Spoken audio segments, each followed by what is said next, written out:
Can you leave that up for just a second for people to put in their votes before we launch our AIDS Memorial Garden video? So just to tell folks a little bit about what's coming up next, we were able to put together a short promo video for our AIDS Memorial Garden to really launch this period of major fundraising for the AIDS Memorial Garden. So thanks to all of you who have been connecting us with resources, with potential funders, who have been donating yourselves. This is really going to be a community-wide project to raise these funds and get the garden built. And we're so excited to have all of you supporting us and sharing out our video and our information about the AIDS Memorial Garden.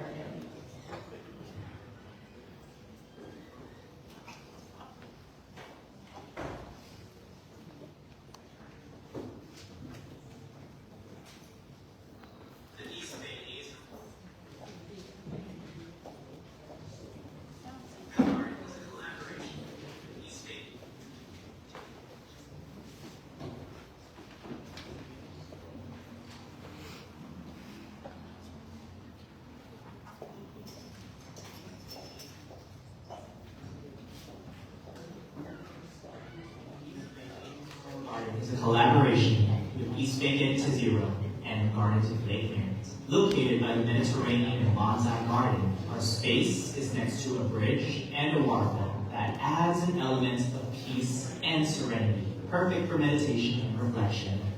Our vision of the AIDS Memorial Garden is to tell the unique HIV story of the East Bay and to honor all those we've lost to HIV and AIDS, and to give the community a healing space that is intended for the families that have been impacted by HIV and AIDS and all of the friends.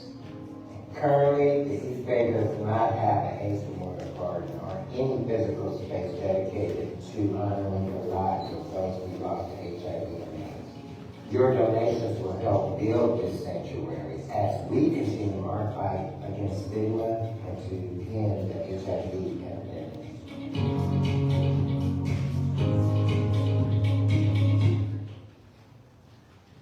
Hey y'all. Hey! Can we give it up for Dr. Randy?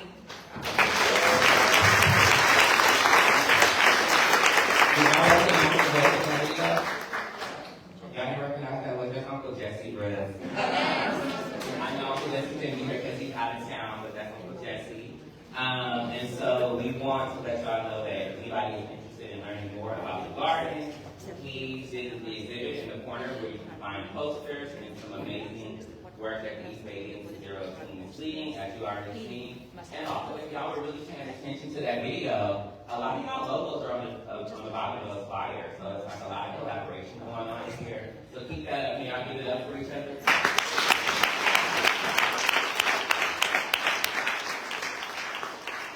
And so we are now going to move into the award section. So first we're going to start with the Lauren Jones Memorial Award. Lauren Jones was a fierce and courageous social justice leader in the East Bay HIV community. Lauren inspired and guided many advocates, frontline workers, and community members in our networking over the decades. The Lauren Jones Memorial Award was created long after, or not long, but after Lauren's passing in 2021 to honor those who have similarly served the East Bay community with unwavering dedication, passion, and love over the years. Each year, East Bay AIDS Zero selects a Lauren Jones Award recipient in honor of Lauren's spirit as one of the most audacious advocates to ever grace our community. I would now like to call up Shelly to present our next award. Can we give it up for Shelly?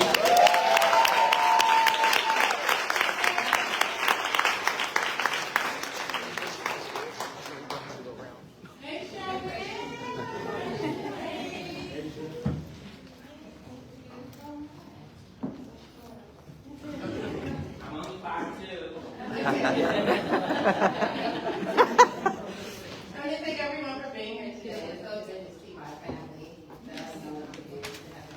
Recently hosted an interview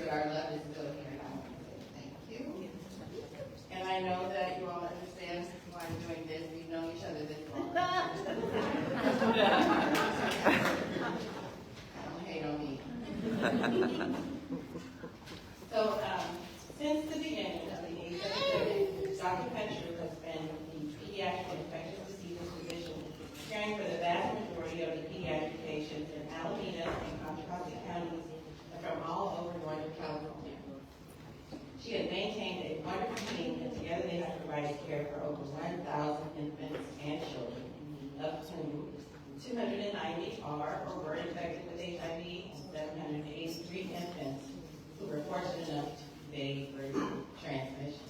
So please join me in welcoming this year's Memorial Award to Dr. Pam.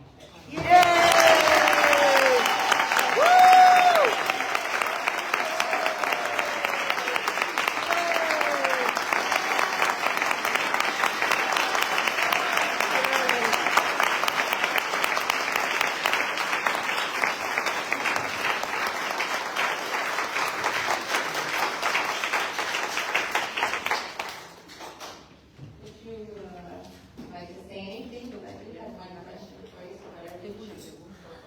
I'll go for it. All right. What is the one lesson you want to impart to the next generation and how they can continue this legacy?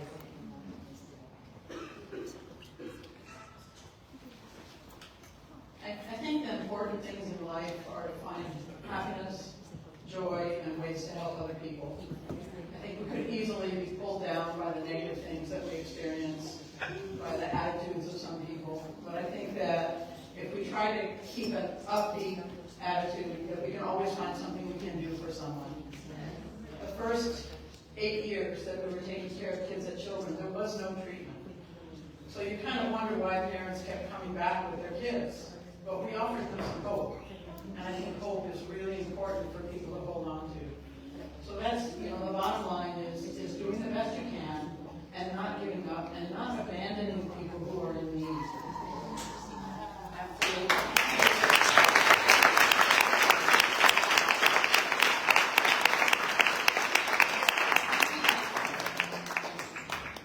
Thank you so much.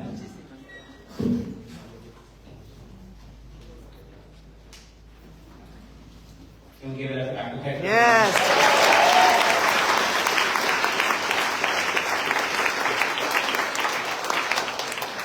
So I'm super excited to announce the next award.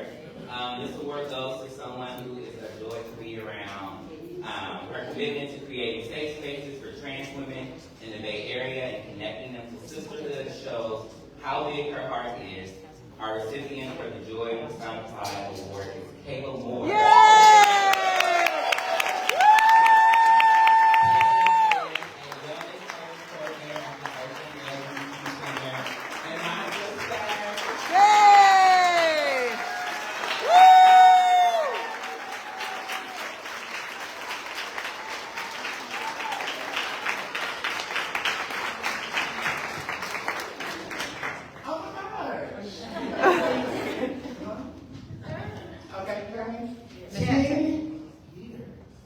It's been a decade. I'm looking around now and like, nearly the half the room up in here. So many faces that, okay, Shelly, come on, from Shelly. You already know. Lisa, you already know. Carmen. Felicia. Yes. Dad. So many people that I feel like that watch me grow as a little girl and actually from all the mistakes that I've made, for all the trials and tribulations, all the headaches that I've run. I'm so happy that I'm actually able to be here to receive this award. So I'm excited, I'm glad that I was able to bring some type of joy because doing this work is really hard. And 10 years ago, a lot of these services wasn't around. A lot of these things weren't happening. We really have to go out and fight and advocate for a lot of the stuff that's going on now. And literally, I have to be pushed up here. Talk about what you need, girl, because they ain't gonna say it until they didn't hear from you. So, and I used to be very timid. Didn't know what to say, didn't have any idea, didn't even kind of really know what I was fighting for because I wasn't really in there at the time. But now I'm all in. I know what I want, I know what's deserved, I know what we're fighting for, I know the cause, I know the purpose, and I see the future. So I'm really excited to be here. I'm thankful so much.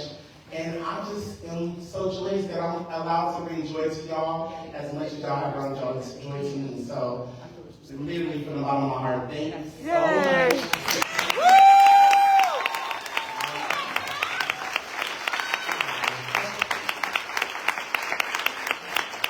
I have known Kayla for like over 12 years, y'all, so we grew up in this work together.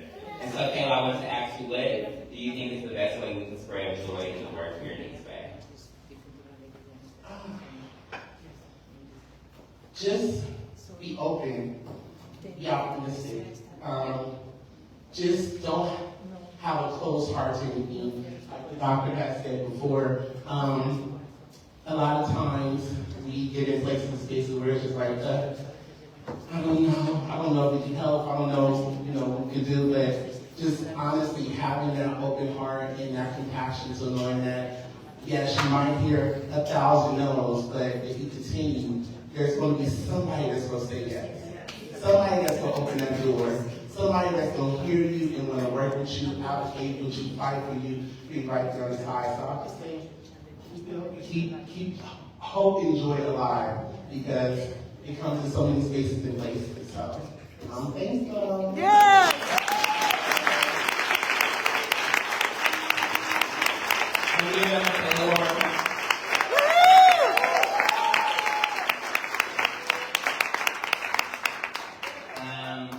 Yes, so Kayla. Our next person is also from the Oakland LGBT Community Center. He is no stranger to the community and continues to be an advocate for our East Bay community. Joe is a noted Oakland, California-based community organizer, LGBTQ advocate, nonprofit executive, event producer, and social entrepreneur. We're in the process.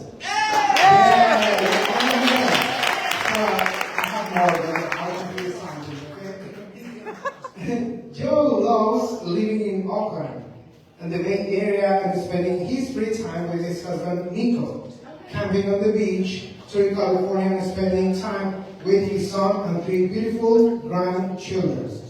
We welcome you to the mic, Joe.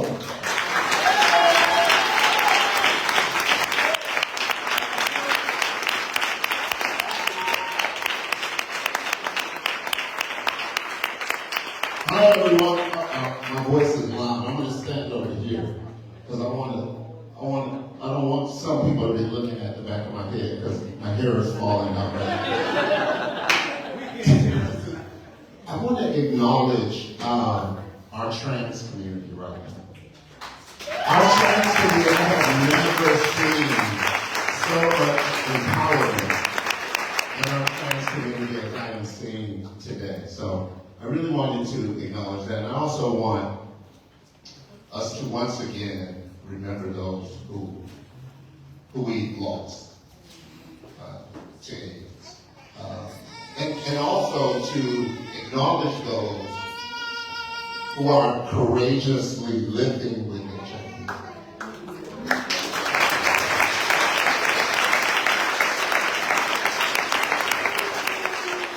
Thank you to the entertainers, the DJ.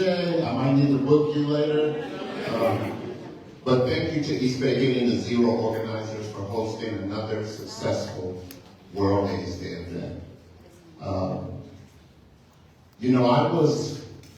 When I first started doing this work in 1989,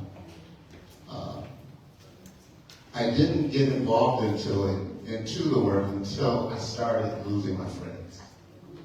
I don't know, for those of you who are back around in those days, you would see young people on canes walking down Telegraph, walking down Broadway. It was almost like a sci-fi movie. It was a nightmare. In 1988, 82,764 cases of AIDS in the United States have been reported to the CDC. 46,000 of those by the end of the year were fatal. The following year, I became involved with an organization called the Black Men's Exchange, BMX. That organization was very active here in Oakland. And later, we were able to open, along with a man by the name of Cleo Monaco. And I also want to acknowledge an elder here who was also a part of that. Mommy, can you stand up? It's my mentor. And if I read his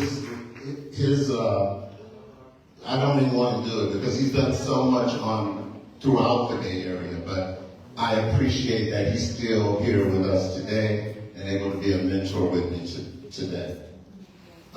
When the BMX was doing their advocacy work, they were able to start an organization on Martin Luther King Jr. called Amasi. I don't know, how many of you remember Amasi?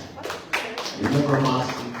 It was really dedicated to providing services to Black people living with HIV and educating people around HIV and AIDS. And during that time, I recall one of the people who used to come to Amasi invited me to his home. He had a beautiful home, and when I walked through the front door, over the sofa, there was a huge picture, beautifully framed, of a single HIV virus. And I remember saying to him, you know, what is that? And he said, you know, Joe, that thing right there is trying to kill me.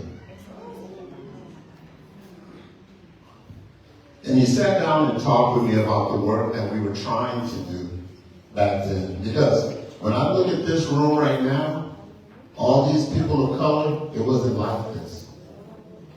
Looking at this room right now, this tells me we will get to zero. Because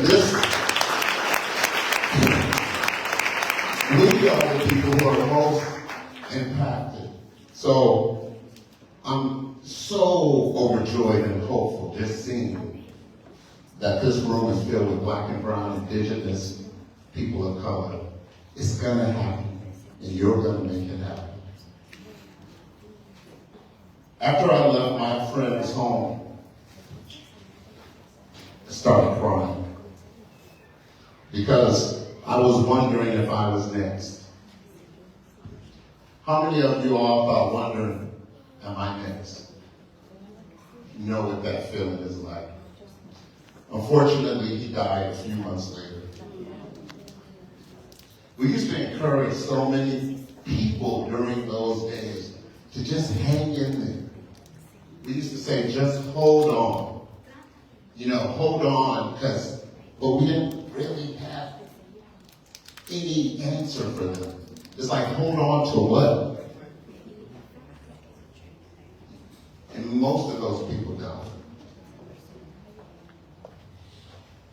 There were no effective treatments back then. But I remember in 1998, organizations like CalPEP, APB, HEPCAC, BMX, and others, including Alameda County, came together with U.S. Representative Barbara Lee. And in 1998, they declared the first of its kind state of emergency because of the rate of HIV among African Americans in Alameda County. It was 5 times the rate of Latinx or white individuals at that time. And that state of emergency is still in place today.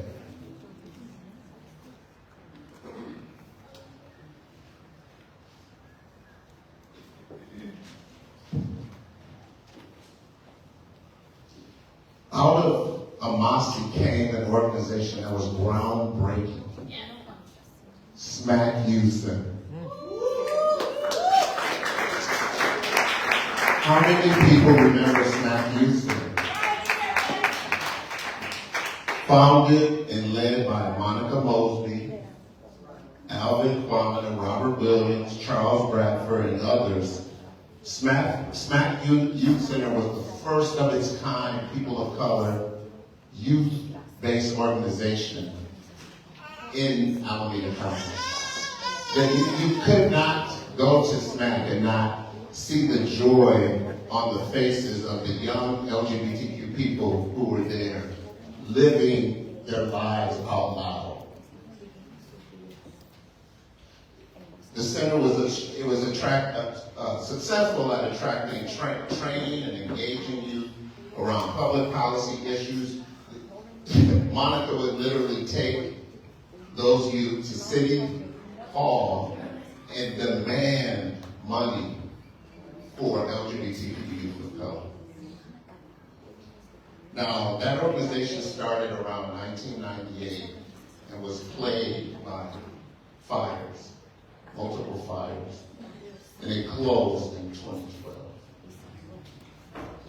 But one of the things that I'm very happy about is that today, many of the youth who were once participants of SMAC Youth Center are in this room today. And I want to acknowledge, that the people who work at or went to SMAC Youth Center stand up. Could you stand up and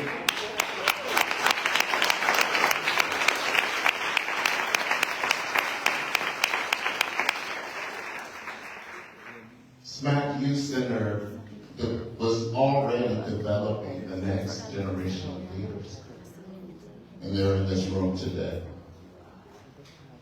When the center, I'm also, as you all know, I'm the co-founder of the Oakland LGBTQ Community Center. And when we first opened our Glen Burke Clinic, it's been about 3 years ago, our first positive was a young African-American man. And I remember my team and Maurice, it was devastating because, you know, in this day and age, you don't have to get HIV. But it just shows that in our community, people are still, for whatever reason, not getting the message. And I remember sitting down with that young man, and I said to him, it's gonna be okay. And I felt it. Unlike before, I said, you're gonna be okay. And it was real. Because you can be okay. We are getting close to a cure. I felt more hopeful and confident than ever. But when I look at this work, yes, it's been about HIV, but it's also been about exposing marginalization of people already on the fringes of society. Racism, transphobia, homophobia, self-hate, all those things can lead to mental health issues and substance use disorders, poverty, unequal access to health care, unequal access to funding. You know, on this World AIDS Day, we must not only ask ourselves what strategies can help us to get to zero, but we gotta ask ourselves, what will we do when we get to zero? What are we gonna do? When you think about the services that you provide, how will they look when we get to zero? And lastly, I want to talk with us all about self-care. We cannot just work ourselves into the ground. I know a lot of us feel that if we're not working hard, we're not doing our work. But I am guilty of this too. But we have to know that if we're not at our best, how are we going to help our community? We have to think about self-care doing this work. And organizations have to think about how they're going to support their employees in their self-care. We shouldn't have to do this work feeling exhausted all the time. So I want to say on that note that I love you all. And take care of yourself because we need you. Thank you.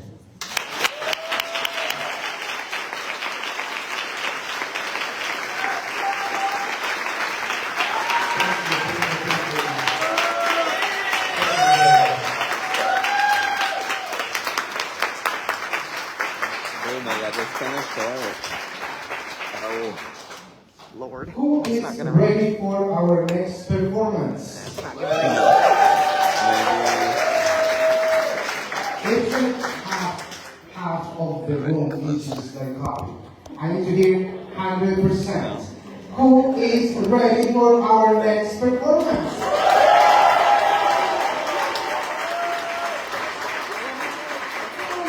We're getting better. Well, yes, we have our next performance. And she is Elise Bryan. She is an Oakland native and recent graduate from UCLA with a bachelor's in sociology and a minor in music industry. Any guesses? Like what the performance is going to be? Not yet? Well, let me continue. So she is currently pursuing a master's in digital marketing at Wake Forest. When she's not studying, she can be found writing songs and producing her own music. More clear? We're getting there. Yes? I want to give that yes. More clear? Yes? Okay, so Elise is passionate about storytelling and provoking social change through all mediums, including, but not limited to, marketing, journalism, music, film, and television. So please give it up for Elise.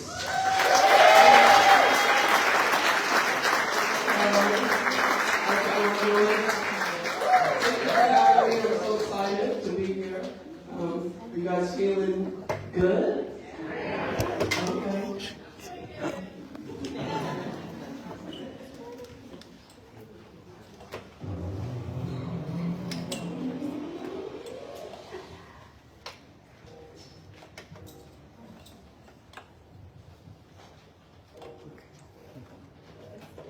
Birds flying high, you know how I feel.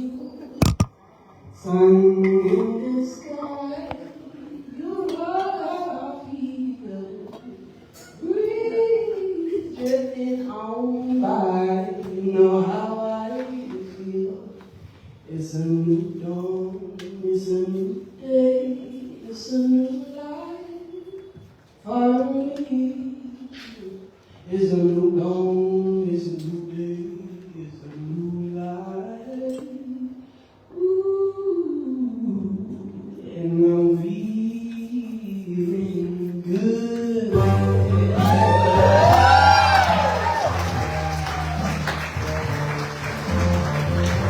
It's you to see, you know how I feel. We're all running free. You know how I feel. Blossom on the tree. You know how I feel. It's a new dawn, it's a new day, it's a new life for me. Yeah, and I'm feeling good. Dragonfly out in the sun. You know what I mean, don't you know? Butterflies are having fun. You know what I mean. Sleep in peace when day is done. You know what I mean. And this whole world is a new world, is a bold world for me.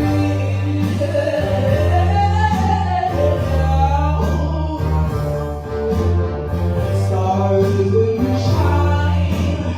You know how I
No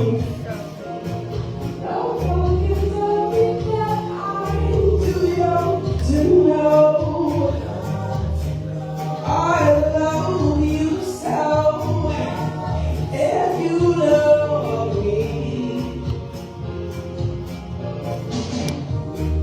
Our day will come, if we just wait a while. No tears behind, you know wear a smile. Our dreams are magic because we'll always stay in love this way. Our day will come.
She has talent.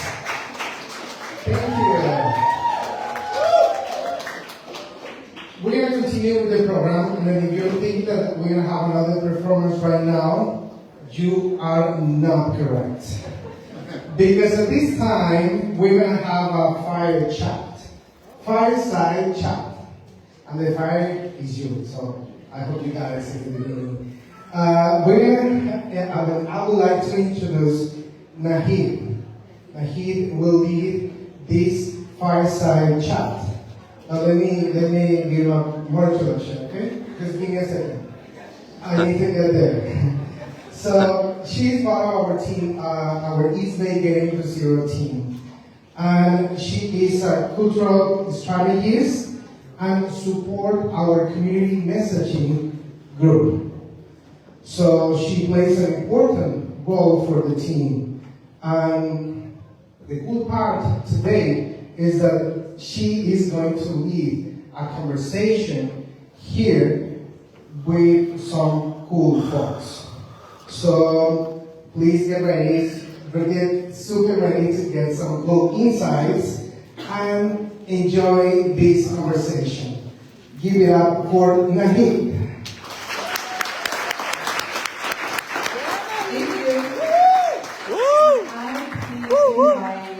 Joe and Anna, please. Thank you everyone for coming out. It's so beautiful to see this room full of people. I'm excited that we have overflow. We have people standing in the back. This is really special for me. I don't live here anymore. I'm based in Georgia, but I went to elementary school right down the street. Like, this is the area where I grew up. So to be able to come back home and to have you all here in this community that I love so much is so exciting.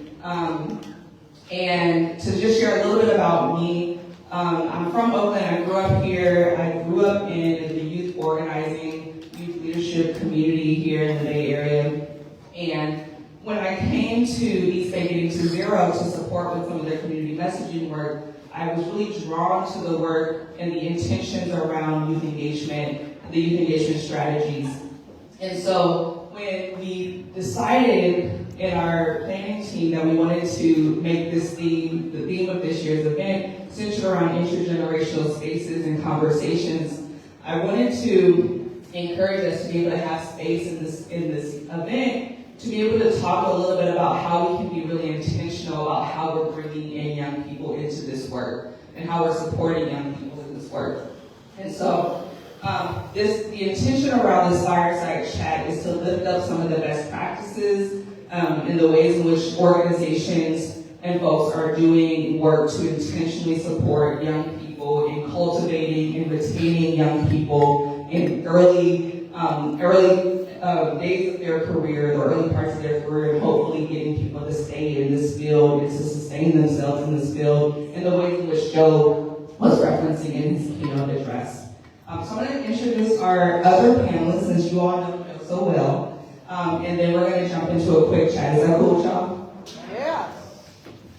So, Anne here. Anne is joining us from the Rice Youth Center that's based in Richmond. Anne is the youth building coordinator at the Rice Youth Center. Anne facilitates and supports youth through organizing capacity and power building. She holds shared spaces for youth that can cultivate their voices through social youth justice spaces, where she focuses on youth resilience, art, and healing, community care, and transformative self-empowerment, individually and collectively, along with supporting the department's campaign efforts.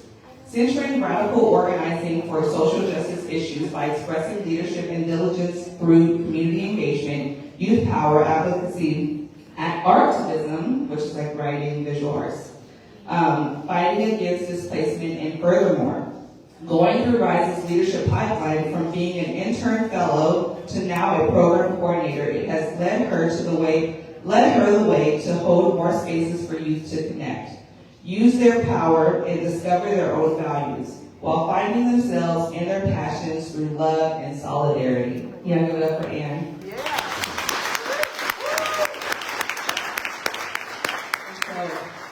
This is a really great panel. Like we have some experts here, folks that have come up through the work, have been in it for a long time, supported a lot of young people, and actually being a young person and now as their peer in the work, to be able to have this conversation. And so before we jump into the questions that I have, I do want to do a quick acknowledgement.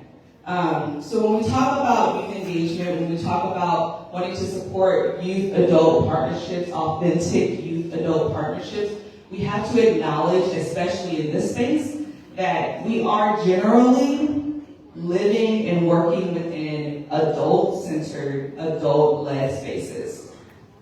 So when we know that that's the truth, when we know that the reality is that adultism is a thing that exists, that adults have access to power and privilege that some young people don't have access to, then when we acknowledge it, we can be more intentional about how we can reduce the harm, right? We're not saying that we're going to flip the script and we're going to say young people are going to come leave the space, because that, in this moment, is not realistic, right? But we can be more intentional about how we're bringing young people in, how we're supporting young people, and also how we're looking at the ways in which we as adults, I am an adult, we as adults can sacrifice some of the privileges that we have for the sake of liberating and bringing in young people. And so I wanted to just, before we begin into that conversation, just acknowledge that adultism is a thing. It exists.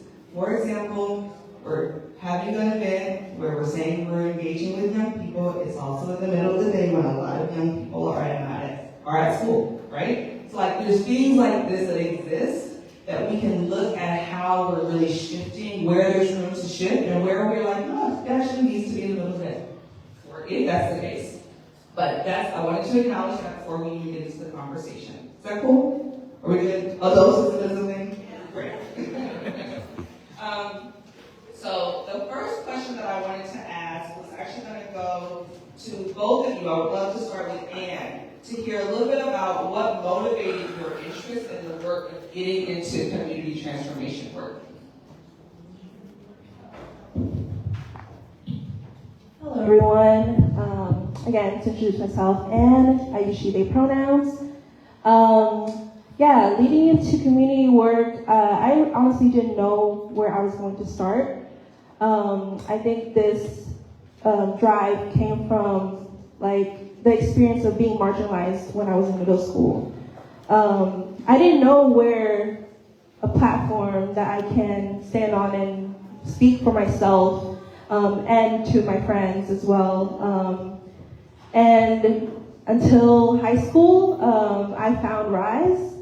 It became a safe space for me to speak for myself, find my voice, and be with other young people who believe in themselves and knows how to be in their community. And I think that really inspired me. Well, aside from like all of the social issues that have been happening throughout that year, this was like in 2016 when, as y'all know, about like the response to the elections in 2016 was not what we wanted, and definitely like my fellow students or classmates did not also had a good response to that, and that really drove me to getting into the community work and organizing as a young person. And up until now, like in Richmond, like we'll still do like a lot of radical organizing with the youth, and that's where it all started.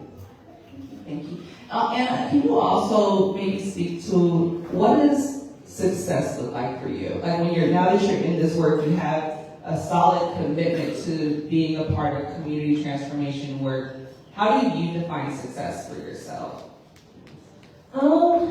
Defining success is not that easy, honestly, only because I know it's a way of growth. Well, maybe that is the meaning of success for me. It's what I know I'm learning, growing with the folks around me, and finding my ground, and having not to feel like I'm not being heard. I think that's the meaning of success for me. Thank you. Joe, so we know how you got into this work. I'm curious, especially as we think about this macro level goal of getting the East Bay to zero, what does success look like for you, and how do you balance having that definition of success and also taking care of yourself? Wow. Therapy. Yeah, that helps. My definition, there have been so many successes that I have witnessed. So I really believe that you want to have self-care, but you also want to make a difference in the community. And I really don't think there's such thing as balance. I just think that you just have to be aware that you need to take care of yourself every single day and make it a goal to ensure that with all the work you're doing, that you at least reach a couple of your self-care goals that week. Don't make it a monthly goal, make it a daily goal, but hopefully you will be able to partner with your coworkers and your employer to ensure that you get to.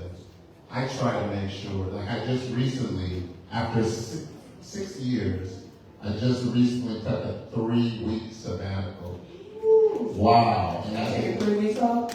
I took 3 weeks off and I really wasn't on. So it's also a behavior. Like we're used to going. So we have to start changing our behavior. Now, let me tell you, sometimes when you do this, your employer might not like the way you take care of yourself. But you gotta take care of yourself, right? Regardless of what your employer says. So that's, I'm fortunate to be able to run an organization where I get to say these things to my staff. Just knowing that, yeah, we have goals and objectives, but we also are alive, human. We're human beings who have lives and families, and we deserve to take care of ourselves. So I just think that balance, I've never been able to find a balance with it. So accept that it is what it is, and I just make sure that I try to keep it myself. Thank you. One of the things that I thought about when we were preparing for this conversation was the fact that in the last 10 years, so I started getting in community organizing work in '99, like when Prop 21 passed. And at that time, and I wanted maybe like for 5 years after that, there was a huge just burnout culture. Like if you're doing community transformation work, if you work for a nonprofit, if you're trying to do something that's going to shift the culture of the Bay Area, at some point you're going to burn out, right? That there was like a general expectation of burnout. Without something that I know that young people in these efforts, in community transformation efforts, young people have been the big push to shift. It's the young people, the under 30s, the 80s babies, the 90s babies, or the 2000s babies, that have been like, we're not going to burn out, right? This is not how, we got to make it cute. Like, if we're going to do this work, we're going to have fun with it, we're going to lean into it. So I'm curious, Anne, from your perspective, what have been some of the challenges that you've experienced, and what are some of the big ways in which you either experience support in addressing some of those challenges and maintaining your commitment to this work? One of my struggles have been like knowing when to pause and taking too much into my plate. As a young person who started in a world of organizing, I had to pick and choose what I need to take on, whether it's a task that may be too much for my capacity, but also feeling the pressure of like, I do need to accept the opportunity or else I'll lose it. Picking and choosing where I can put my time in, and definitely knowing my own capacity and knowing how to say no to things. Definitely that prevented my burnout as a young person. I'm only 22, but like I feel like I've done it for so long. I think that's just like a way of like knowing how to pause and finding my way of bringing in sharing spaces with others that can also support me. Thank you. For both of you, actually, do you feel like you either receive support or offer support to help prevent burnout from within your organizations? Sure. Yeah, definitely. Right now, I'm holding a cohort of 8 young people, and I always encourage them to take time for themselves. If they need a mental health day, they can definitely do that. They always vocalize like how they feel pressured into being present all the time, but I'm like, it's okay if you don't feel like being here. We fully understand that. And again, like the mental health day, it's important to let young people know that it's okay to take a break.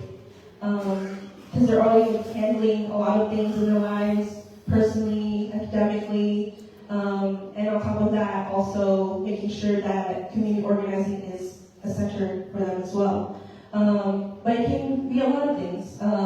And you never know what a president can support that they may have, or struggles that they may have, or challenges. So you gotta be ready, but also make sure that you have like a set of toolkits and just resources that they can have for themselves and also to share out to other young people. I think that's how I've shared my practices as well in the spaces that I've been holding for young folks.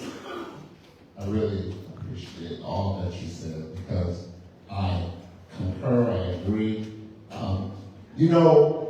Before we all came here today, we all came here from different experiences. So some people it was peaceful where we came from. Some people it was just chaotic. But we all come through the door with an experience before we walk through that door.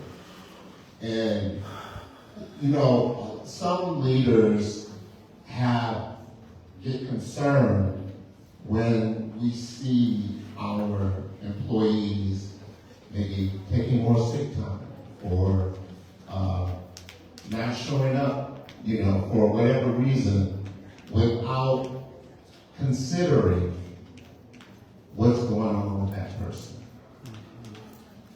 Because something may be going on with that person. And it's up to us to support that person. It's our job as leaders to be in service to our employees. Some leaders may not agree, but you can check it out and learn. We have to be better with our own emotional intelligence and capacity to be able to support people doing this very difficult work. And it's just critical. So yes, there's only so much sick time, there's only so much vacation time, but work with your people when you know they're good, they want to do this work, they're working hard to do this work, and we should be supporting them and making sure they can stay around and do the work. In regards to what I'm hearing is humanizing the experience, right? When we're bringing young people in, and also when we're trying to sustain ourselves in the work, we really have to remember that at the end of the day, we're human beings, and we're doing this work instead of robots because we need to humanize these experiences. And one of the challenges that I know a lot of human beings, especially in this area, are challenged with is being able to afford to have any kind of life outside of work, right? To be able to pay rent, to be able to afford groceries. And I know as it relates to young people, especially the young people within organizations, they tend to be in frontline positions, frontline staff positions. Those frontline staff positions also are likely the lowest paid positions within our organizations. I'm curious to hear from either of you, do you feel like you've ever had to make that conscious choice between financial stability and having an impact on your community and maintaining that commitment? And if you have had to make that decision, how does that resonate with you? For me, I have no transparency. I feel like I have the privilege of being able to create a positive impact while also still having some type of financial stability. And as someone who came through a leadership pipeline, and that really guided me into the work that I'm in right now, I feel, I feel blessed to even have this type of opportunity, sharing spaces with those who are also passionate about the work. Also, sometimes I do think about, okay, what if I just focus on one thing, and feeling like I have to find other resources for myself to be even financially stable or have some type of relief. Because I am a first gen, and also kind of a breadwinner in my family. I'm the eldest of two, so definitely that impact of feeling the pressure, like how can I support my family while I'm also busy supporting my community. But finding that balance as well and making sure I'm on track for whatever I want to accomplish. Real quick, if I could add a little bit just from your perspective, because I know you come from a leadership perspective, you come from the development, grant making, how are you fundraising? What is it from your perspective?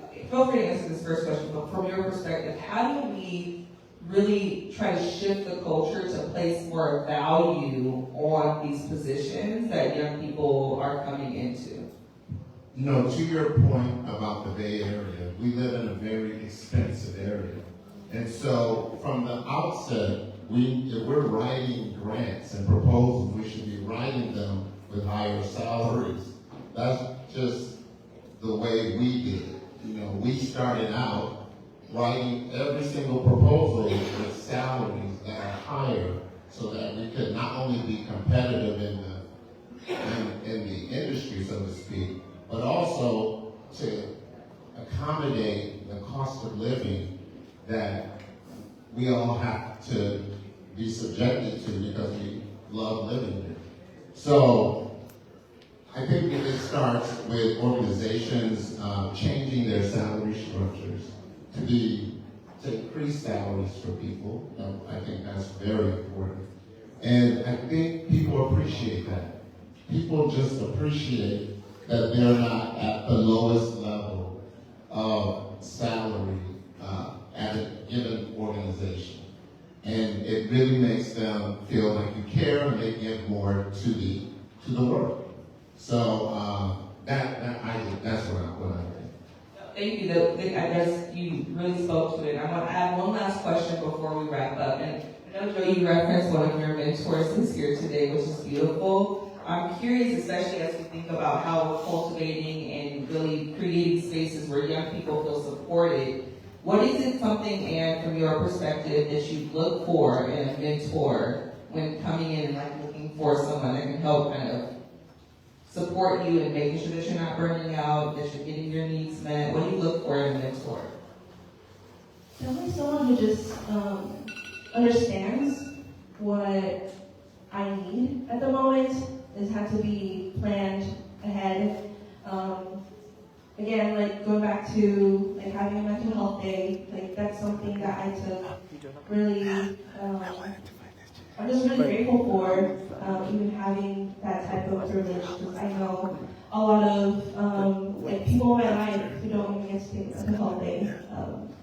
So just knowing where I'm coming from and my struggles and challenges that I may go through, and finding a pathway for me and themselves to, like as a mentor, like how can we work together? Not just like teaching me, but also having like a learning from each other experience. And that really helped throughout the years, just having different mentors in my life that has understood me and guided me through ways that I know where I can grow into and also still feel like a human. So definitely I admire all the mentors I've had in my life till now. And I think, just the importance of listening, knowing how to respond or react is definitely like a big thing. Sometimes reactions can lead to other things, but definitely, like knowing how they can respond and also guide me through what they feel like is right for me. And someone who I can just talk with, just to have a conversation and kind of lead up to that. I feel like that's how all my mentorships and like being a mentee for them has guided me through and built me into the person who I am now. Just being real and being honest and have some full transparency with everything, even if they're going through some stuff, and I have a good understanding of that as well. I wanted to say the importance of safe spaces, sort of standalone safe spaces for young people. We had an experience where we opened our first sort of standalone youth space. It was shared with others, and that were also not LGBTQ. They weren't all youth, and they weren't really, as you say, valued. And in that space, they began to be misgendered. There was a lot of, we thought it would be a good partnership because others thought it would be a good partnership, but it wasn't. And so when we opened our town youth club specifically for LGBTQ youth, we could see that there was an environment where youth would be open to mentorship. Where they would feel that they could trust the adults in the space. If the space isn't right, then the youth, I don't believe, are open to listening and learning from mentors. I just want to add something. Recently, I have a youth that has been staying after program hours, who just wants to talk, right? And I'm like, who am I to kind of stay with them and have these conversations with them, but then they told me like, oh, and I don't, as a leader, sometimes I don't know what being a leader is like, but also having safe spaces leads them into that. But I tell them like, it's okay, like you don't need to feel sorry for speaking too much. I'm here to listen, and it's something like that that just creates a huge impact of just like being there for a young person. Doesn't matter what they can be talking about, just having these conversations really create a huge impact in your day. And yeah, I feel like that's just a huge thing to think about. How are you sharing spaces that are safe for young people to have these conversations? And they do struggle on like what you said, like being misgendered, and finding their own platforms to be who they want to be. Thank you. I'm going to wrap this up, but some of the key takeaways that I want to kind of lift up and offer to the room is the humanization of this experience. To humanize and remember that we are all coming into these spaces, into our workspaces, whether it's at a clinic, whether it's at a youth center, that people are coming in with their own stuff, their own baggage, right? And it's not about us asking them to leave their bags outside, but us figuring out how we can help to accommodate them so that their bags can come in with them and that we can all collectively work together and be productive with each other. So we're humanizing these experiences. But I also heard Joe speak to was how are we looking within our organization structure, whether it be funding, whether it be processes, meeting times. How are we looking? Remote work. Remote work, virtual work, time off, flexible time. How are we looking at the ways in which our organizations, our agencies are structured and looking at where there might be flexibility that would make it more accessible for young people to be able to thrive within. And then finally, just in regards to relationship building and cultivating joy-centered spaces, cultivating spaces that are accessible to the needs of young people, whether it be culturally relevant spaces, spaces where they can be their full and authentic selves, and hopefully spaces where adults are also willing to be open to receive and learn from the young people as well. That's not just the mentors, I'm the adult, I'm the mentor, I have all the information, but also that it can be mutual, that young people are going to be teaching us how we can get to zero as well. Yes? Did I miss anything? That was good. Awesome. Thank you, everyone.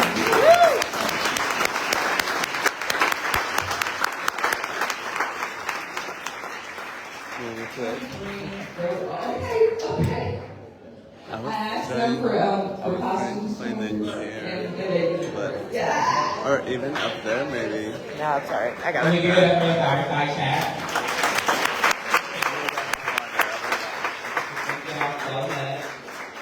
Are you ready for some more awards? Are y'all still with us? Are you? Yes! Okay. So our next award is the Audacity and Innovation Award. This award goes to someone who is unafraid to step out of the box to create solutions. They are creative and fearless in their work, while continuing to inspire others. This year's Audacity and Innovation Award goes to Garrett Cooper Jr. Hey!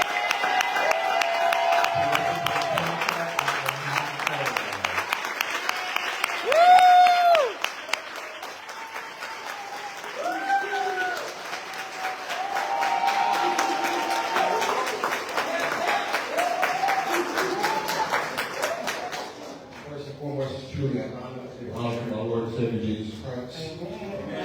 Without him, I wouldn't be here today. So I did 18 years in prison. And in that 18 years, I decided to work on myself so I could be better when I get out to help other people who were in the same situation I was in. I also want to give thanks to my loving wife, my brother who was outside.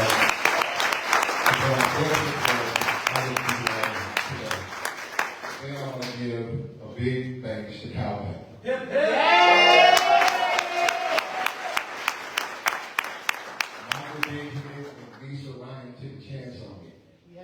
invested in to help you get to where I am today. So I started off in re-entry, working with clients getting fresh out of prison. Because that's what I came fresh out of prison and didn't have all the resources that I needed. And so I gave legs. So when other people came in to the program that we had, they would have an easy pathway to navigate through the obstacles that I have to go through. From there, I ended up moving into the housing coordinator, working with people living with HIV. And that was an eye-opener for me. I was a test counselor before that, but actually going in and helping people who are living with HIV get housed, making sure that they're on their medical regimen, making sure that they're making their 2 appointments a year. Just that work itself is very rewarding. And I'm honored to stand here before you today to be able to work with this community. I short-made it today. Usually I got a lot to say. I'm trying to take this all in. This award means a lot to me. It's fine. There's no Especially Wi-Fi where I came from. on my cell Right phone. out here in the Bay Area streets, to prison and back out here in society. And I've been out, thanks to CalTech, I've been out for 4 years. But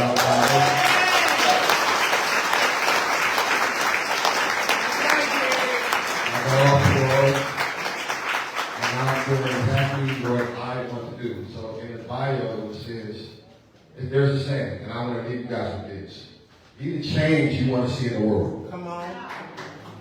My brother said that every day when he was cutting hair at his barbershop. He's no longer here with me. But be the change you want to see in the world. We do this work in this community, not for numbers, although we need to grab numbers. We don't do it for the numbers. We do it for the actual people. I heard somebody say that you need to make sure that you take care of yourself. Please do that. Because if you really invested in working with these people, the way that I'm invested in working with these people, you need to make sure that you take care of yourself so you can be there for those people. That's very important. And I thank CalPEC because we have a day once a month that we are allowed to have that mental health work day to where we can actually work on our own mentals. Because you take home a lot dealing with these clients. We take home a lot. And being that we take home a lot, it's a lot of stress. So you need that mental break to where you can get yourself together.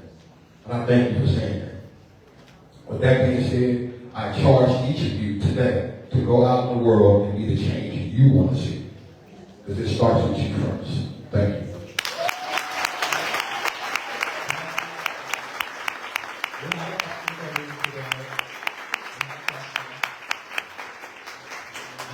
Your speech was really beautiful. Thank you so much.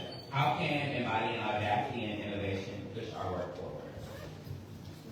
That's a good question. So what I do is I try to break down every door. If there's a no, there's always a yes. Come on.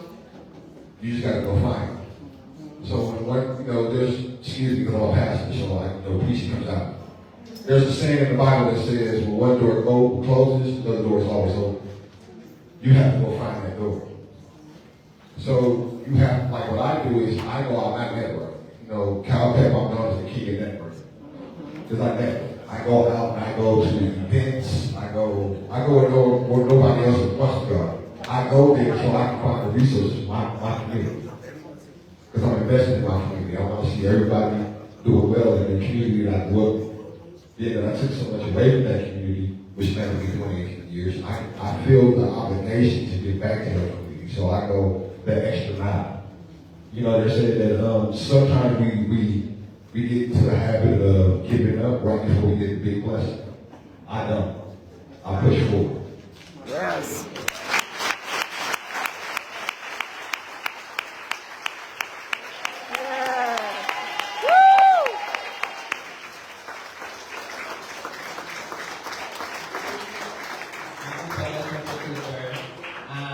Our next award is the Empathy and Kindness Award. This award goes to someone who consistently shows up with compassion. They are passionate about the care they provide for their patients and clients, wearing their heart on their sleeves. They are not afraid to help others and continue to serve the East Bay community. This year's Empathy and Kindness Award goes to Cynthia Pinto. She's Yes! the Information Coordinator. Woo! Cynthia, thank you so much for being here. This award goes to someone who consistently shows up with compassion. They are passionate about the care they provide for their patients and clients, wearing their heart on their sleeves. They are not afraid to help others and continue to serve the East Bay community. This year's Empathy and Kindness Award goes to Cynthia Pinto. Yes!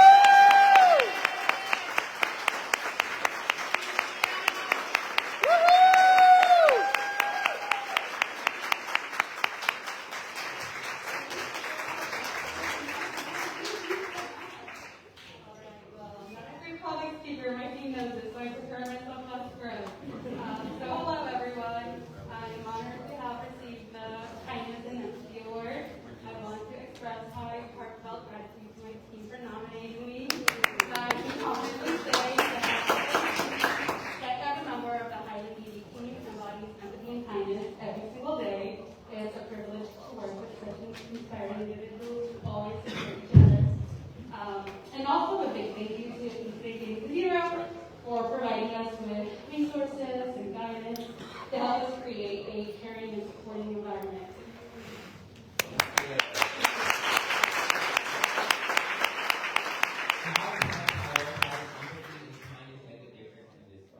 Yes, so prioritizing empathy and kindness can make a significant difference in this work by creating a supporting and understanding environment. This approach has allowed me to form deeper connections with patients, resulting in more effective guidance, greater patient engagement, and ultimately better outcomes in HIV prevention efforts.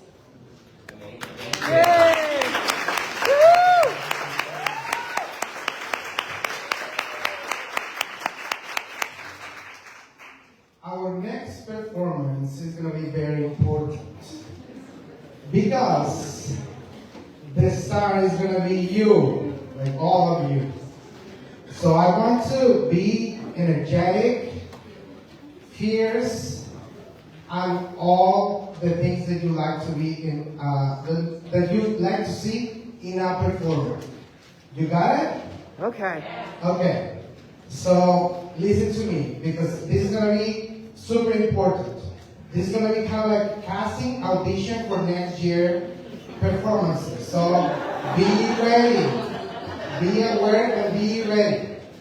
I want you to, if you can, to step up. All of you, please just stand up. Stand up. I just want to test you.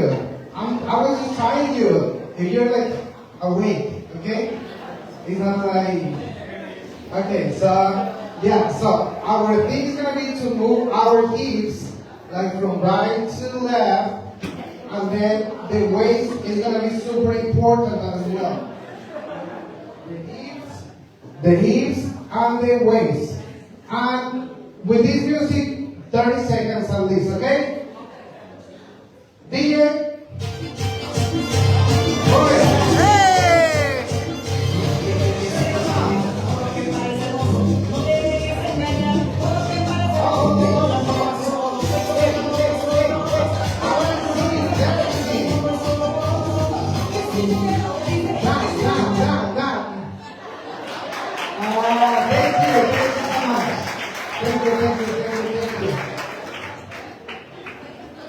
I want to say that I didn't see someone standing up, but it's fine. We might have to try again later. Right? So you see this star over here?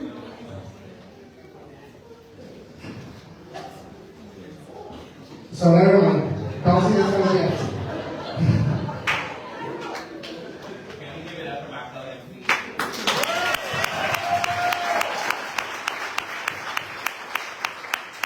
Clearly, I didn't know that was going to happen.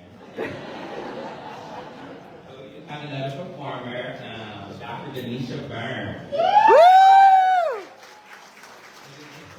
Speaker, trainer, mentor, and life transformer, a DEIB, cultural awareness and sexual health coach, poet, author, and more. She is a domestic violence, rape, and molestation survivor and believes in using her lived experiences to help empower and inspire others to strive to be their best regardless of their past experience. Dr. Denisha is the founder of Perfect Imperfections Toolkit and Training Total Transformation Solutions in AMP. Sexuality Unplugged, extensions of Making Moves, which is in the process of turning into a nonprofit organization. Please help me and welcome Dr. Denisha Byrne.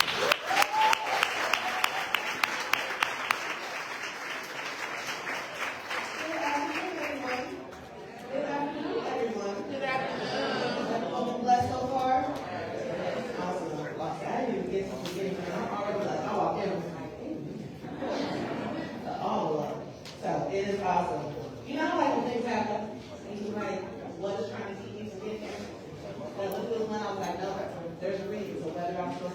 See somebody, I don't know, I've always learned that before I start doing these, my prayer is always that spirit roots and learning to hear what I'm saying.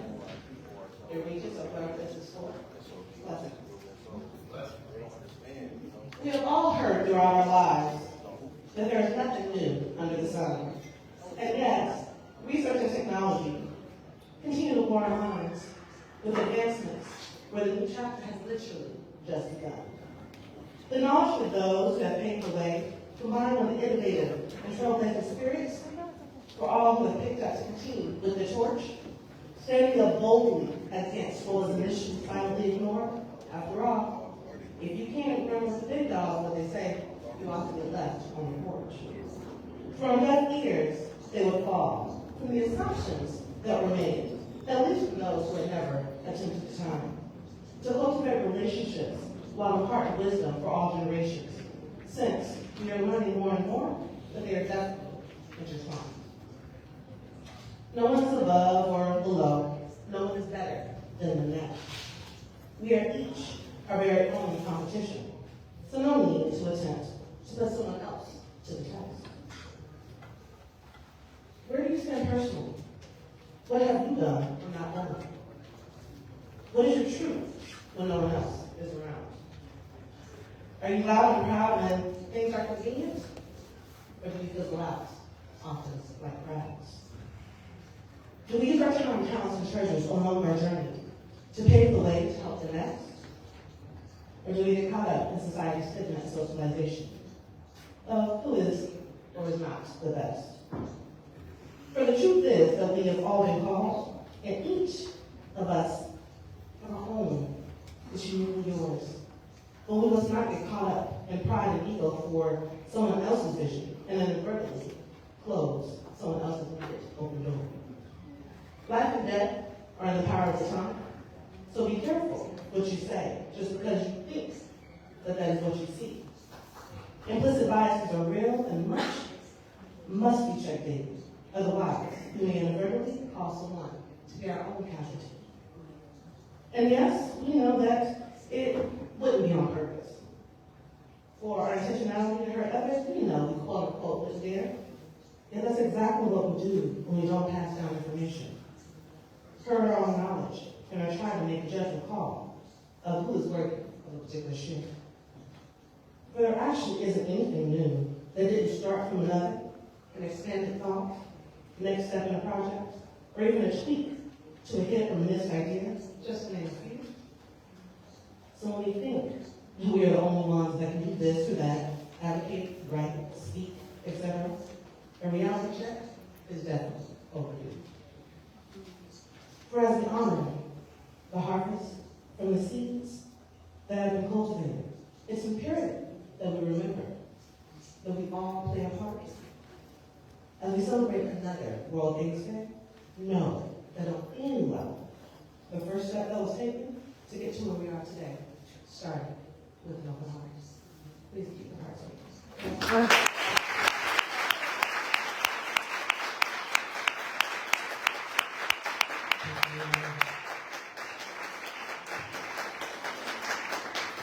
I hope that this is the time. So now you can see the star.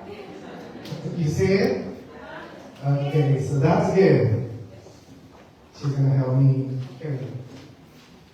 So it's the time for another award. And this award is the Rising Star.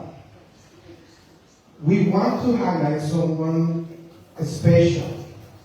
This is for someone who is very new to the world of HIV, but already shining bright with kindness, love, and a real passion to help.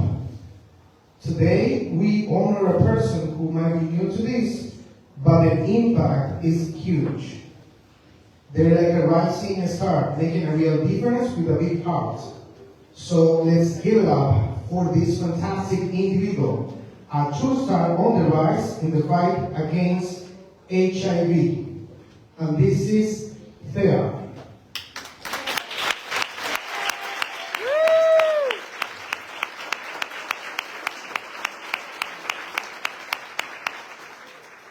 Congratulations and thank you. Let's use this mark.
working with all of us, working together, we would be able to engage the community, make people care as well as we can without you. So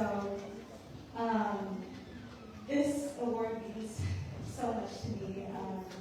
It can be really daunting starting out in your career, and the encouragement just means it means so much.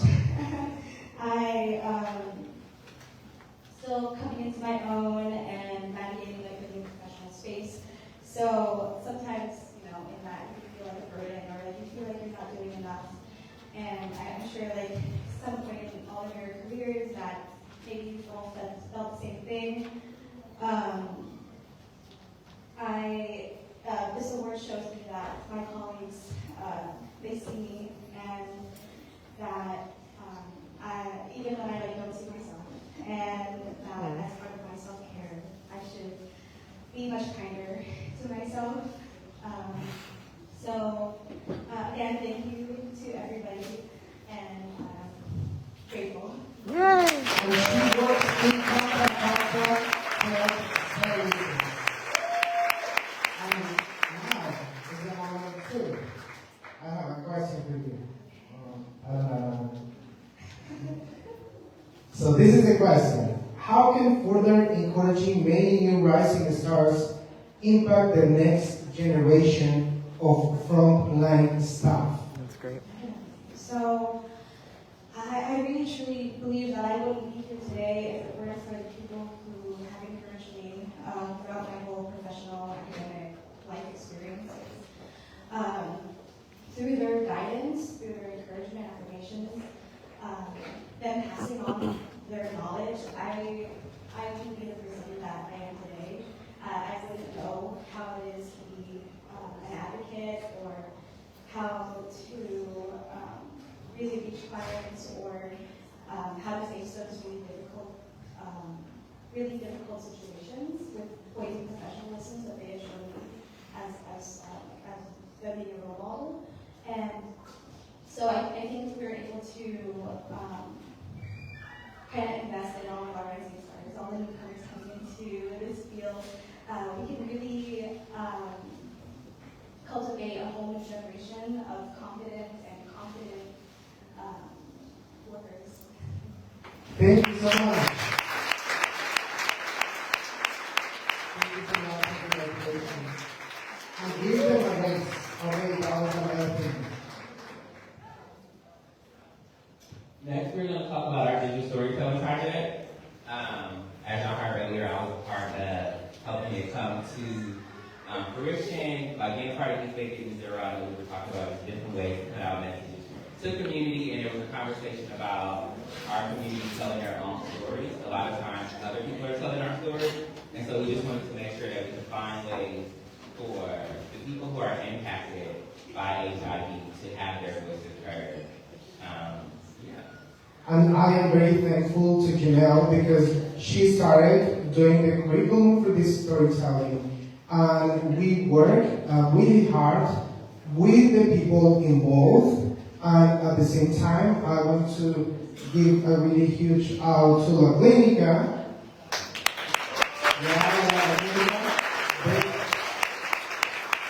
And to Rainbow Community Center.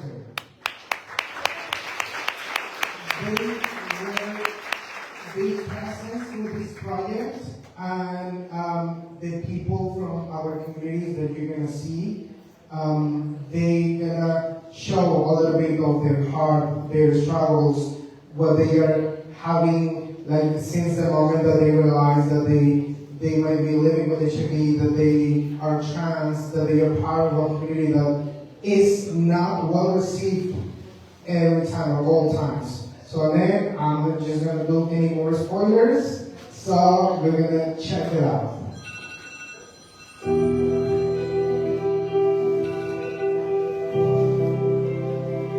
Desde el inicio de la epidemia del VIH, las personas latinas y de habla hispana hemos enfrentado distintos retos, y a pesar de los avances médicos desde los años 80, existen aún problemas por resolver. En el año 2021, en Estados Unidos, por cada 10 personas con un nuevo diagnóstico de VIH, 3 se identificaban con Latinx. Nuestras comunidades enfrentan desafíos culturales y sociales en la prevención, tratamiento y atención, incluyendo barreras de acceso como el idioma y desconfianza en los servicios de salud. En el este de la bahía, las personas Latinx constituyen casi una cuarta parte del total de personas viviendo con VIH. Además, en el 2021, las personas Latinx representaron la mayor proporción de nuevos diagnósticos, sumando casi el 40% del total. Por eso, el equipo de East Bay Area to Zero presenta estas 5 historias inspiradoras de personas de nuestra comunidad que han encontrado apoyo en organizaciones comunitarias. Queremos destacar los servicios que se ofrecen en nuestro idioma, por nuestra gente y para nuestra gente. Sus historias, desafíos y dificultades han marcado sus vidas y queremos compartirlas contigo como experiencias de vida en nuestra lucha para erradicar el VIH.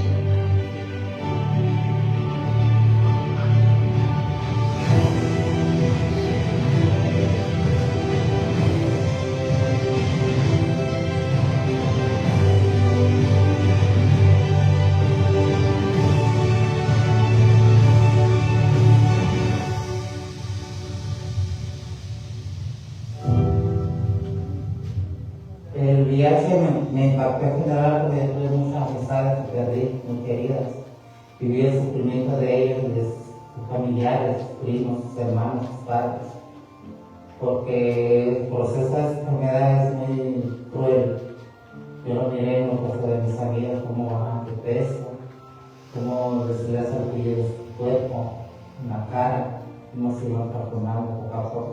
Como le dije, yo vi muchos muriendo en los 1970 y eso tuve mucho miedo, por eso me aguanté un poquito cuando me dijeron mis resultados de mi test, pero ya que sé mucho más y yo sé que hay medicinas y programas y servicios, entonces yo tengo mucha confianza en los centros que están ayudando programas y servicios.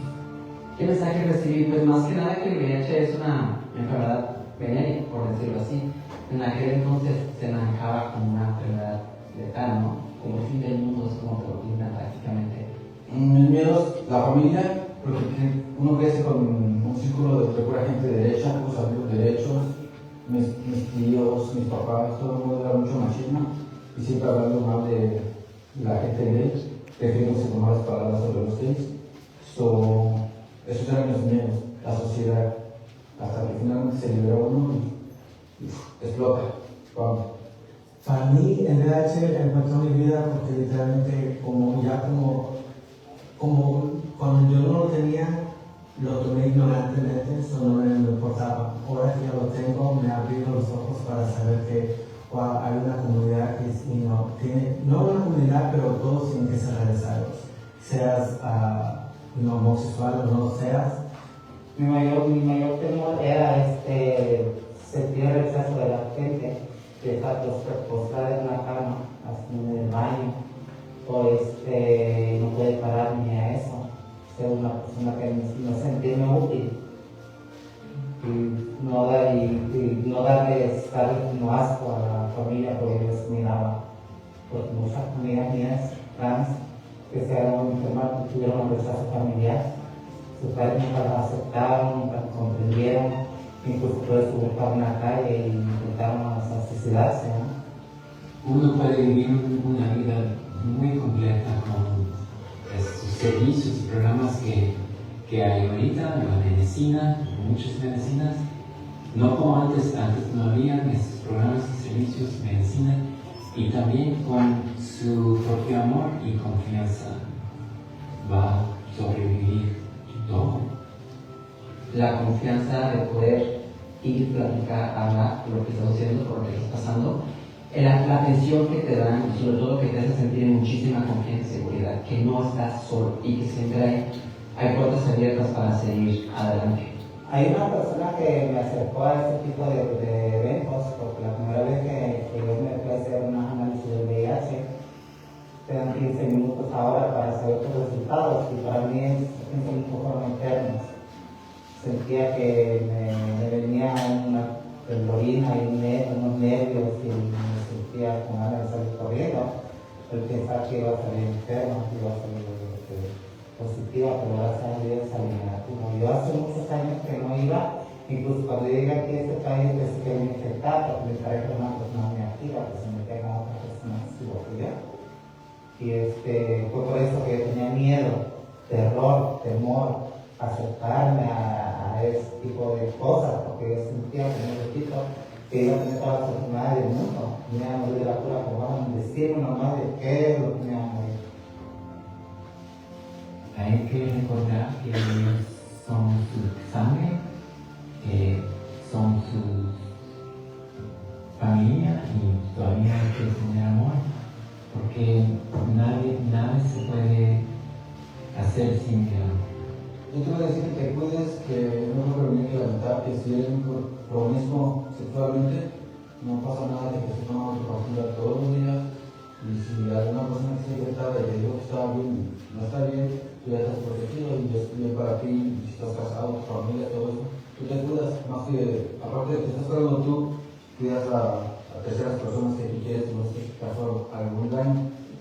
No se fin del mundo, literalmente algo que digo es que si estás respirando, no importa si tengas 90 años, 50 años, 10 años, es una enfermedad, no define lo que tú eres.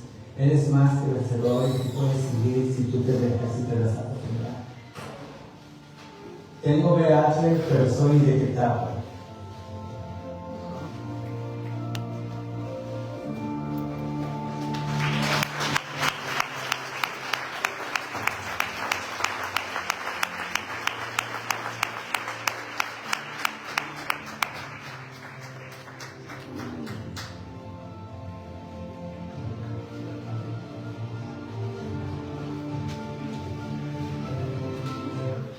Thank you to everyone who collaborated for this project. We're gonna have this available in our social media. Yeah, that's true? Oh yeah, it's true. So check it out, It's Beginning to Zero Instagram, and also if you're taking pictures, videos, or anything like that, make sure that you use some filters on me, and then tag me. And then tag It's Beginning to Zero social media. But please make sure that I get credit, okay? So we're gonna have this year a new award. And this new award is to recognize someone in the community that do not work directly in HIV services, but has provided support for our communities. And this year, I'm just gonna be getting calls here, or here.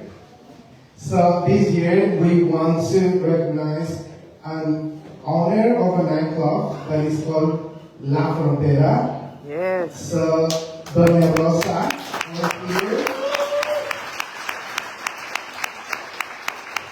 So I'm going to tell you a little bit about Doña Rosa.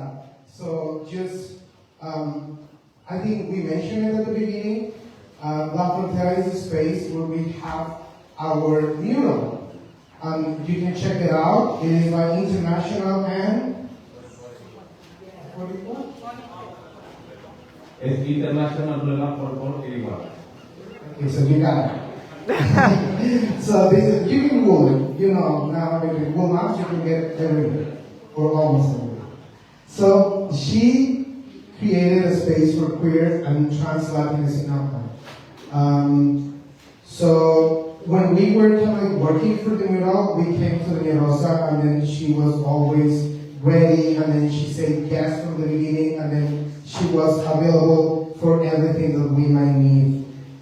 She has been an advocate for the LGBTQ Latina community and is excited to collaborate more in this work. She has created a sanctuary in La Frontera, offering a safe haven for those without a family.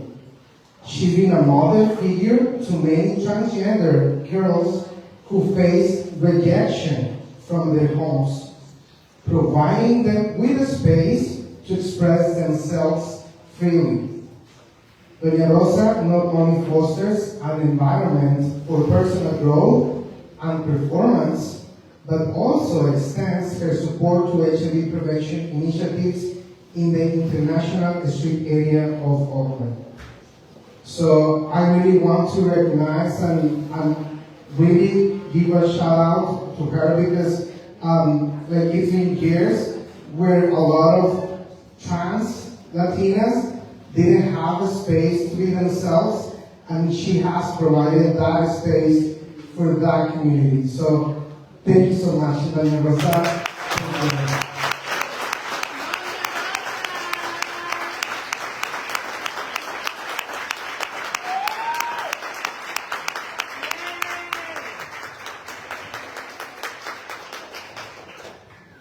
Buenas tardes a todos. Estoy muy emocionada con el video que acabamos de ver, porque son chicas conocidas para mí, que llegaron temerosas, pensando que las iba a rechazar como en otros lugares. Pero para mí, todos somos seres humanos, todos merecemos un saludo. Entonces para mí ellas eran igual que yo, que todos los que estábamos en ese lugar. Y yo cuando alguien les hacía como el feo, que no, tú no puedes hacer eso, ella es un ser humano, cada quien escoge lo que quiere ser y hay que darle su respeto. Y esas chicas que salieron allí, ellas llegaron a mi lugar en el 82, cuando yo casi había en el 92, cuando yo en el 90 abrí la frontera. Y en ese tiempo, pues yo tampoco las conocía. Y entonces me di cuenta, pues que existía, o sea, no estaba tan cerca de personas que pensaban así, pero ya llegando a Oakland, yo me di cuenta que esas personas tenían un gran corazón. Y como les digo aquí a la clínica La Raza, que es la que está más cerca del negocio, que ha ido a hacer su promoción, a darle su protección, información, es la única institución que yo conozco, la clínica de La Raza, que se ha preocupado por ellos. Quizás en otras ciudades haya otras instituciones que se preocupan por ellos, que necesitan mucha ayuda. Y aparte, no nomás ellos, hay mucha gente que no conoce estos programas. Entonces, como regularmente ustedes tienen gente que habla inglés y nuestra gente que me visita a mí no habla inglés igual que yo. Entonces, igual que yo que no hablo inglés. Entonces, tienen miedo a acercarse aún sabiendo que hay ayuda. Por eso me gustaría mucho que pusieran, que hicieran más publicidad en español para que nuestra comunidad pueda saber que existen estos programas.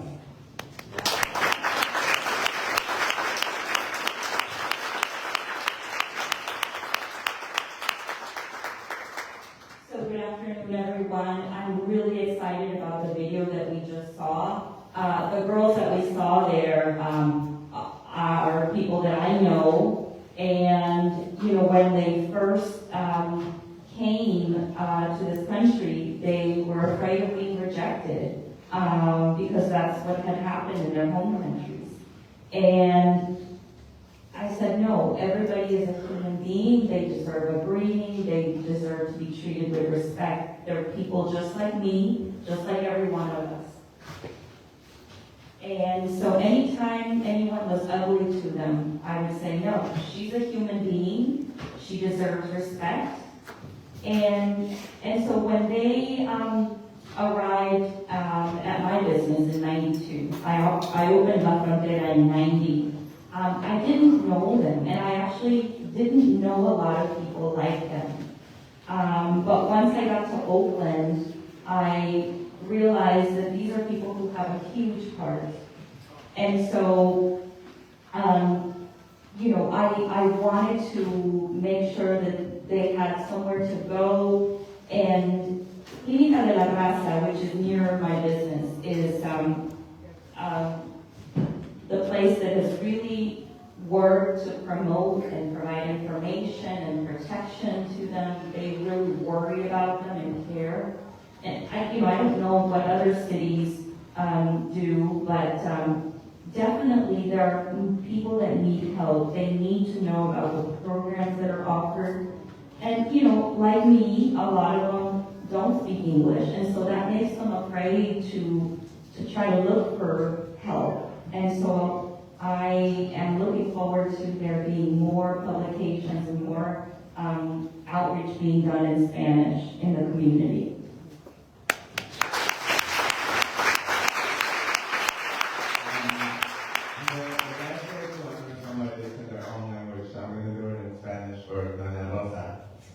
Doña Rosa, le queremos agradecer por ser parte de nuestra comunidad y por ser un gran apoyo para la comunidad LGBTQIA+. Por más de 30 años, sé que es mucho trabajo y sé que es mucho apoyo que ha brindado a la comunidad trans específicamente, y es muy importante agradecerle en español, en nuestro idioma, y pues gracias por abrir las puertas para que tanta gente esté, dice, ay, sorry my mom. Para que tanta gente esté dispuesta a atender a sus eventos, a su lugar de trabajo, pero que también lo vean como una casa, porque es lo que es. Yo cuando he ido ahí siempre me siento bienvenido, y todas las historias que tienen, lo del mural, haciendo pruebas de VIH, es algo muy importante para nuestra comunidad en Oakland y para la comunidad que habla español. Entonces le queremos dar muchas gracias, la felicito y sigamos esta partnership. Gracias.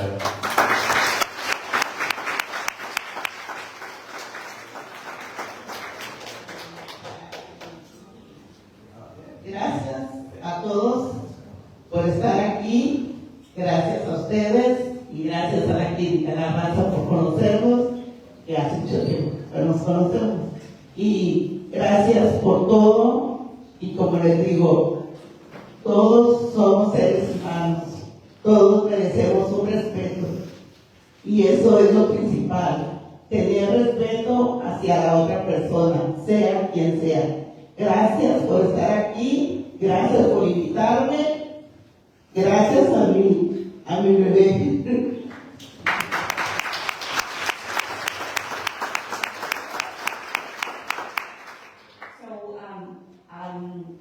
First, I'll go with what one of our hosts was saying. So thank you for being part of the community for more than 30 years and for your work, specifically with trans people. And thank you so much. And I wanted to make sure to do this in Spanish, in your language. Thank you for opening your doors, for hosting events, and for also being a home to people. Every time I go to La Frontera, I feel welcome. And so, we're excited about the mural, about the HIV testing. This is important not just for the community in Oakland, but for the Spanish-speaking community. And so, Doña Rosa's words, thank you, all of you. Thank you specifically to Clínica de la Raza. I've known you for a long time. And thank you for hosting this event. Like I said, we're all human and we all deserve that respect. And that's the most important thing. Whomever you are, you deserve that. And so thank you for inviting me and for being here.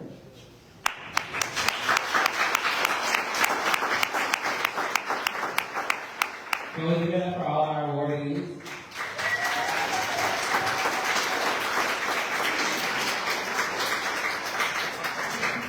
So we have one more performance. We are wrapping up and going to get you all out of here. I know you all can smell the food. It's our last performance. Elena De Troya, born and raised in the Mission District of San Francisco. She joined Loco Bolaco at 15 years old, where she learned Afro-Brazilian percussion. Over the last 25 years, she studied and toured worldwide in local bands, groups playing different genres from salsa, funk, hip hop, Afro-Puerto Rican, and Afro-Colombian. Jessica Maria is a Salvadorian Latinx multidisciplinary artist and creative director from San Francisco. Jessica's mission is to empower people to live abundant lives through dance and the arts.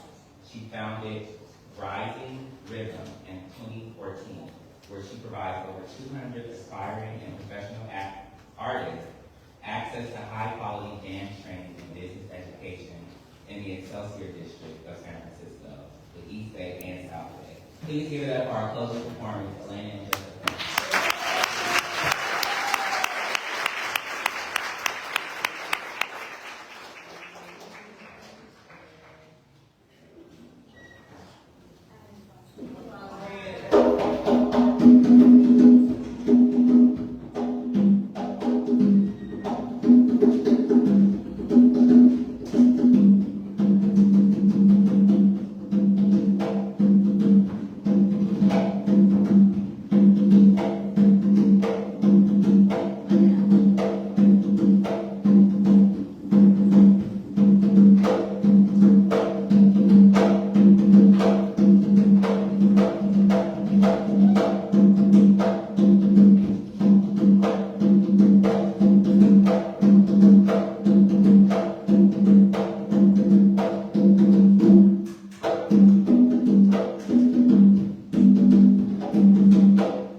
y México.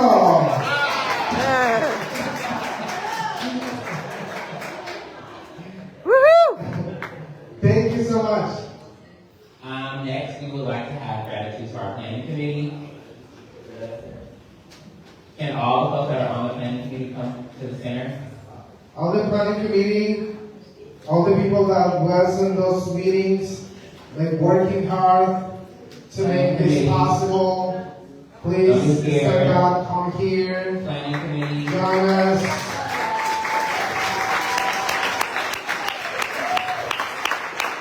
We can see some of the pictures over here too.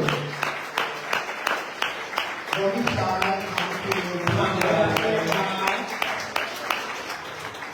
Working on way. We want to say thank y'all. If it wasn't for y'all, we wouldn't be in this beautiful space and have this great experience. So can we give it up for the planning committee again?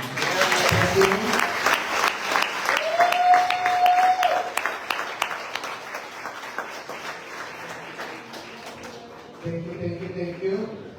You can go now, yeah. Thank you so much.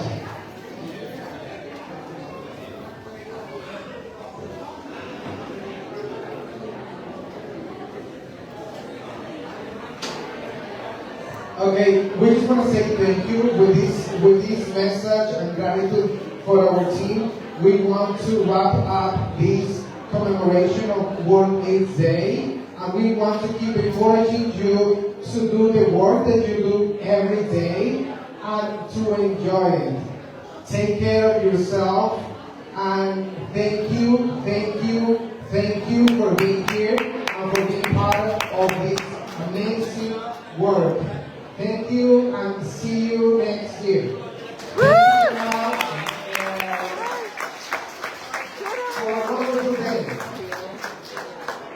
Give me music. Oh, we're gonna have a food. We're gonna have a collation board, please.